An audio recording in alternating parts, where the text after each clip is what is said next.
Afternoon, everyone.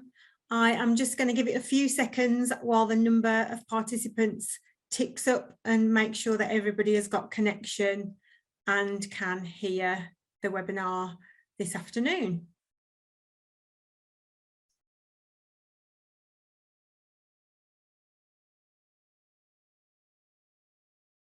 Okay, it looks like that number has paused. So I will say formally welcome to the Behaviour and Exclusions webinar. Thank you to those people who've said hi and that they can hear. That's always helpful to know when you're talking into the abyss like this. My name's Emma Bolchin. For those of you that haven't met me before, I'm Director of Professional Development here at NGA, and I also govern in a pupil referral unit and a social emotional mental health special school. So actually this topic on behaviour and exclusions is quite close to my heart because by virtue of the pupil referral unit, we're obviously heavily engaged in kind of preventing exclusions and that behaviour modification sort of interventions and all of those things. So we'll talk from that perspective a little bit about my own experience, as well as sharing that more general, what can you do back at your own board. Okay, there is a chat function available on Zoom, so if anybody wants to make any comments, please do. Some of you have already found that, which is great. We will save the chat and have a look through that. Some of the slides have got kind of questions about what do you do back at your school, so please do share your ideas with colleagues that are on the call this evening. Anybody can save the chat, so if you want to save the chat at the end, you'll have a record of what people have said and the ideas that they've posted themselves, so a little bit of peer-to-peer support as well as whatever you're going to get from the slides. Molly will send the slides out tomorrow, and if you missed anything or you want to re-watch the webinar, that will also be posted up on the NGA website tomorrow for anybody that wants to recheck in. Okay, so without further ado, we've got lots to cover. I will move us on to our next slide. Okay, and so from this you'll see really that our stance is that effective behaviour management is fundamental to creating a supportive, safe and inclusive learning environment. Clearly, your school and trust leadership teams are key to the development and maintenance of a successful behaviour and inclusion culture, but we want to emphasise that governing boards also have got a crucial role, and that is what we're going to be looking at this afternoon. Lots to explore in the next half an hour, so we're going to have a look at the board responsibilities, setting behaviour policy and monitoring it, understanding a whole school approach, overseeing an inclusive curriculum. We'll have a look at stakeholder engagement with a particular focus on parents this afternoon, just because of time, we can't look at all of them. And then finally, we will touch on that using exclusions and the panel role if it should come to that for you. Okay, so this is just really to talk about the fact that obviously anything that you do as a board should be a collaboration with your school leaders. It's really important to kind of work as a whole school to develop behaviour principles, policy and culture. And we're always about minimising the risk of exclusion, supporting parents and your other stakeholders, and keeping everybody safe and healthy. So that's just by way of a quick whistle-stop introduction, really. This slide is really just a summary list of all the things that you need to do, everything that you're responsible for. So boards can influence policy development and implementation by asking questions of school leaders and offering constructive challenge. And hopefully you'll find the webinar useful, because what I've tried to do is come up with some questions about each of the different elements that we'll explore for you to take away with you and either start asking at the board or start asking when you do school visits and things like that. So the constructive challenge and questions might take place when you're approving the policy, but hopefully it's part of your routine monitoring and reporting activities. There's also some DFE guidance on behaviour and discipline, and that outlines key aspects of school practice that should form the basis of an effective behaviour policy. So do also look at the .gov website and download anything that might help you there off the back of the webinar. When these things work well together, they are shown to improve pupil behaviour Or if that's not a kind of key area for development for your school or trust, actually it will support you in maintaining the excellent standards that you've already got there. Okay, so it's vital that behaviour management strategies are developed, maintained and reviewed on a whole school basis, and research shows that a whole school approach can have a positive impact on pupil behaviour.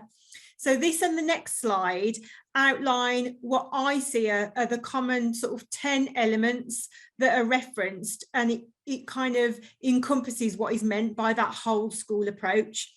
I have framed them, rather than as 10 elements, as what I'm hoping is a helpful list of questions that you can explore to see whether your school or trust is thinking about behaviour management at every level, and that the vision you've got, that you've sort of established or that you want to establish for that supportive and nurturing environment permeates all aspects of school life. So hopefully these questions, I won't read them out to you, look at all of those elements. So things like leadership and management, policy, curriculum, they're some of the things. We'll pull out a few in the presentation this evening and talk about some of them in more depth. Okay, so again, we've got children's voice, provision of support services, making sure your staff have got adequate training, partnerships with parents, carers and local communities. And actually then how does it get reported back to you? So how do you know things are moving in the right direction, or that the behaviour policy is being implemented effectively and having the desired outcomes? Okay, the next slide will focus on some specifics. Here we go. So schools and academies are all required to have a behaviour policy that both supports effective behaviour management, but important for governance especially, it must act as the main point of reference for any decisions to exclude a pupil, should it come to that. School leaders will generally draft the policy. Boards should decide the principles on which it's based. And the requirements of policies listed here, sort of certainly the top 4, are also expanded on in the .gov website, if that makes sense. It's recommended that they're sort of for maintained schools, but it's recommended that trusts follow the same. Although the completion of assigned work isn't specifically mentioned for some reason in the trust guidance that exists. We recommend that all schools or trusts, if the policy is at trust level, although you'd still want it on each school site too, that you publish your policy on the website, that you publicise it in writing to staff, to parents and to pupils, and that happens at least once a year. That's a legal requirement for maintained schools, but there isn't any reason that a trust or academy wouldn't want to do the same. And also that policy is reviewed annually. Okay, so when you're reviewing, or even at the developing the policy stage, what do you need to ask or think about? This slide has got some ideas for you. So does it reflect best practice or the latest developments in responding to incidents? Does it align with the vision, ethos and values that you've set? Is there evidence it's working? To what extent does your policy minimise the need for exclusions? And is there a range of effective interventions or support outlined? That last one is especially important in your role on exclusions, as you will need the panel to consider, have all reasonable steps been taken to support a young person and prevent the exclusion before it occurred? And boards often struggle with knowing what does that actually look like in practice, but I'll cover a little bit more on that later and have some specific slides with examples of the kinds of things that you would expect to see. Okay, so just to make it a little bit interactive, I thought I would give you a couple of minutes to use the chat function, if you can, to talk to me about what do you do currently, what does your trust or your school do in order to monitor the implementation of your behaviour policy. Have you got any strategies, ideas? Do you look at specific data? Have you got some sources of external support that help you to do that? So pop your ideas in the chat so that you've shared that with each other. And then what I'll do, while you're doing that, I'll go on to the next slide that's got a few of our examples. But throughout the presentation, if you think of, oh, do you know what? One of the really good things that we do that works really well, please do add it for me to the chat so that people have kind of got all of that information and we've shared kind of best practice of what works. I will open the chat just and have a quick look. So we've got meetings, observations. You're right, informal observations is great. Just when you're in the school, what does it feel like the behaviour is? It gives you a really good sense check, doesn't it, as to whether the policy is working well or not. So some of our ideas then on the next slide, please keep them coming, are approaches and sources of information that can help you evaluate how the behaviour policy is being implemented. So appointing a link governor or a trustee or a committee for behaviour could add value to your monitoring throughout the year. Some schools that we have worked with have got a pupil discipline committee that's dedicated to considering exclusion decisions, but sometimes their remit has been extended to include other aspects of behaviour management. And obviously, if the behaviour management element is working really, really well, then hopefully the exclusion decisions, there will be none, there'll be no function for them to consider. The executive leader's termly report should clearly include data and updates on progress made toward improving behaviour, as well as data on the use of rewards and sanctions, including exclusions, as the basis for questions that you can ask about their effectiveness. Monitoring visits, now that you're finally allowed and COVID restrictions have been lifted, they provide a great opportunity, don't they, to see the effectiveness of behaviour management strategies in action, including classroom management techniques and how good behaviour is taught.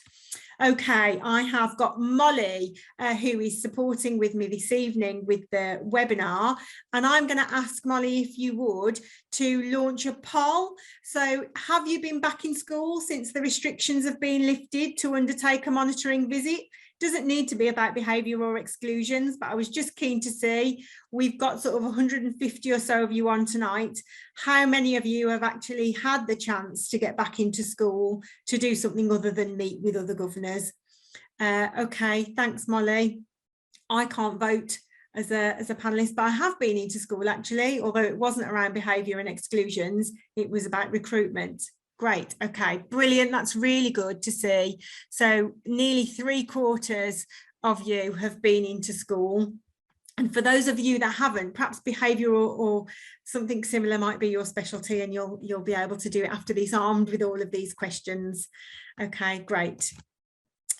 So moving on, a whole school approach mentioned looking at what and how the children are being taught, and a broad and balanced curriculum that accommodates a range of capabilities and aspirations is pretty fundamental to effective behaviour management, because research shows that behaviour is better when everyone, no matter their needs or abilities, can access and engage with the content of the curriculum.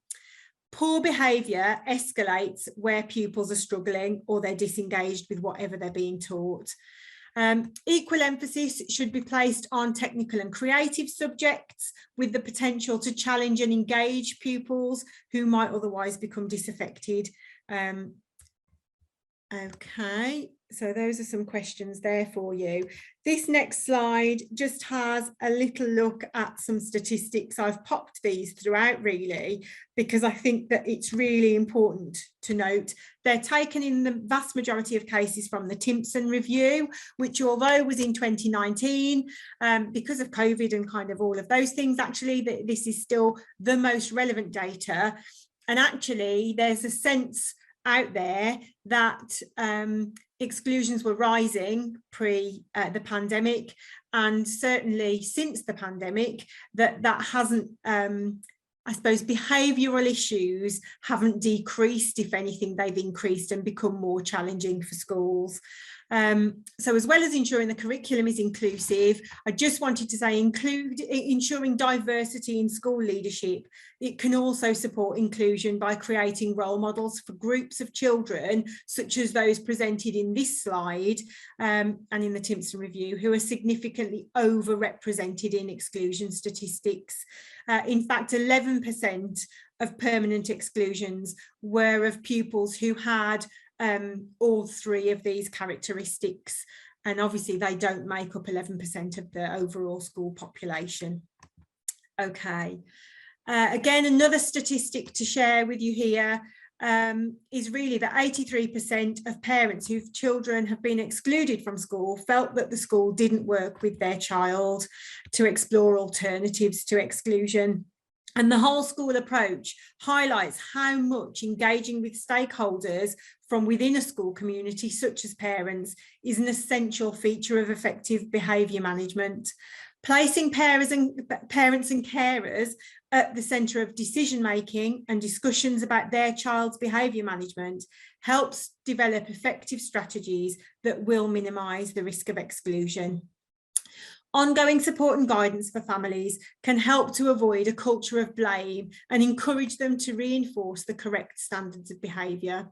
So I would say that this approach is crucial where children have got complex needs or have experienced trauma, which is a common trigger for disruptive behaviour. Working with families can help schools to develop an environment that accounts for adversities. Again, it's really important to consider that in the wake of the pandemic.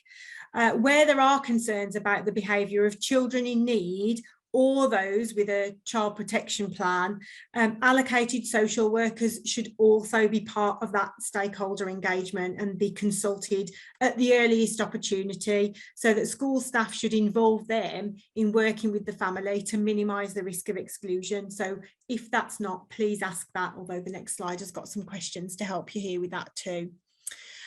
Okay, let's have a look at some other questions as well that can support around stakeholder engagement. Okay, so asking the school, how have they sought the views of parents, carers, pupils when ensuring the behaviour policy is accessible? Does everybody understand what the expectations are?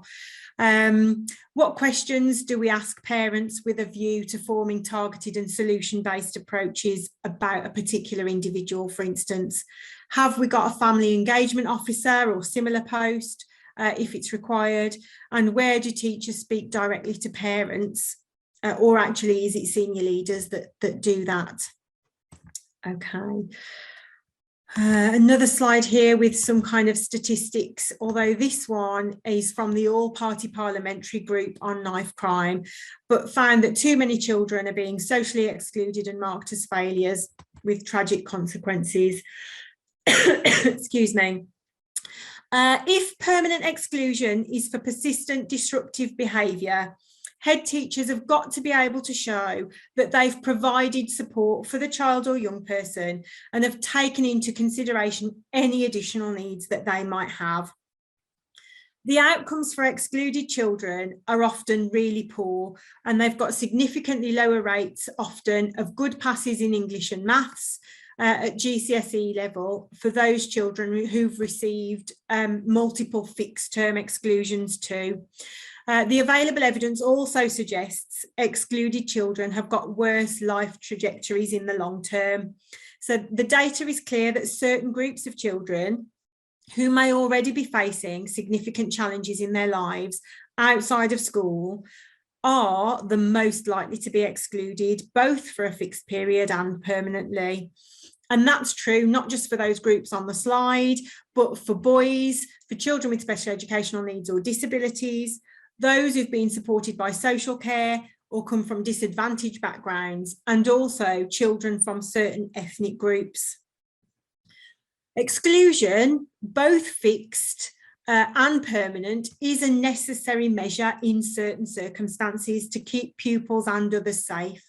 And on occasion, full-time fixed-term exclusions can have a positive impact on a child's understanding of their behaviour and its consequences. However, more often, the outcomes of excluded pupils are poor. Even fixed period exclusions can have a negative impact on the academic progress and can pose significant safeguarding risks. So repeated exclusions can signal missed opportunities maybe to explore or address underlying issues. And blanket approaches such as zero tolerance, where exclusion is used as a sanction, are unlikely to be helpful according to the evidence.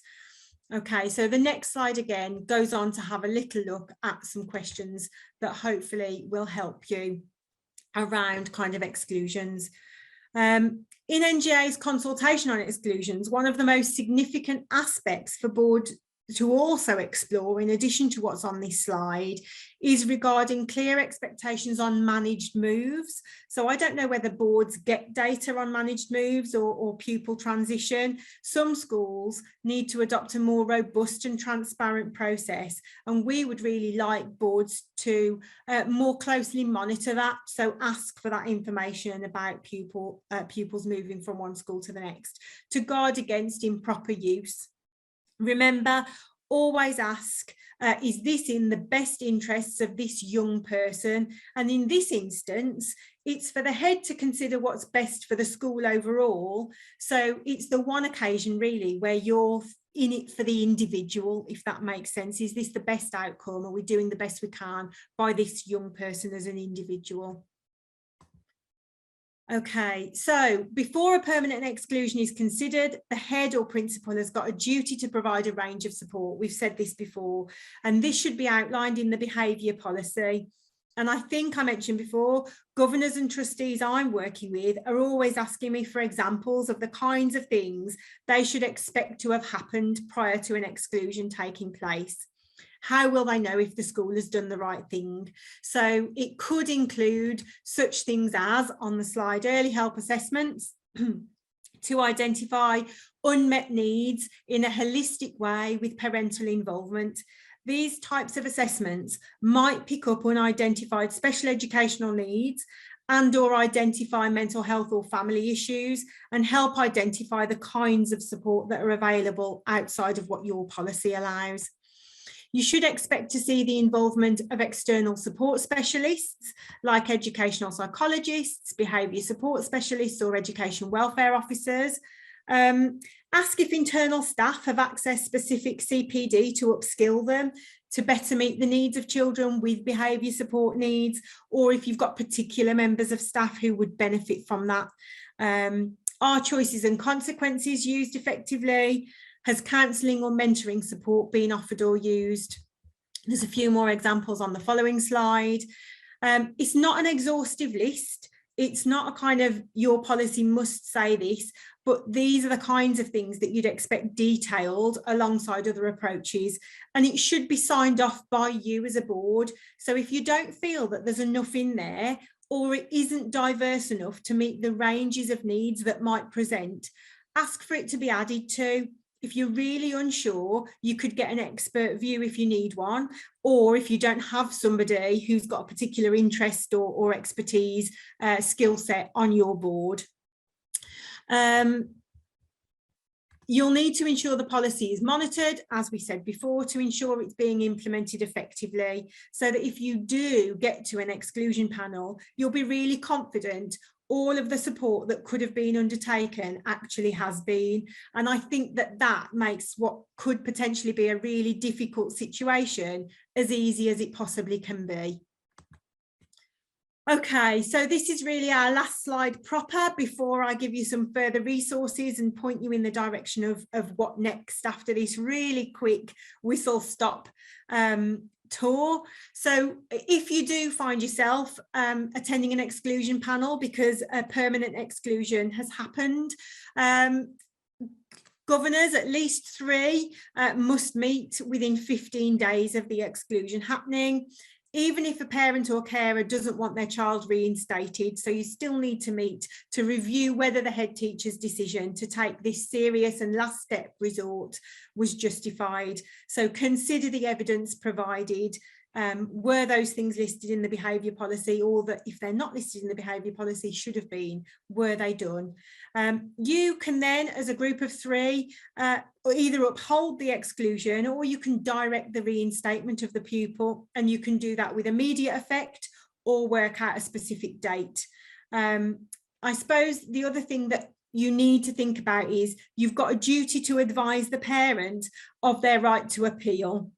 And really the appeal means that they've got 15 days after the panel has met to request an independent review panel consider the case.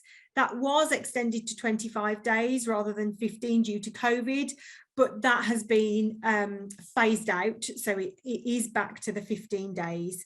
One of the things that I suppose I should say is that exclusion panels and independent review panels are both allowed, because of the pandemic, to take place until the end of March remotely. So you can do a virtual meeting on Zoom or whatever your secure platform of choice is.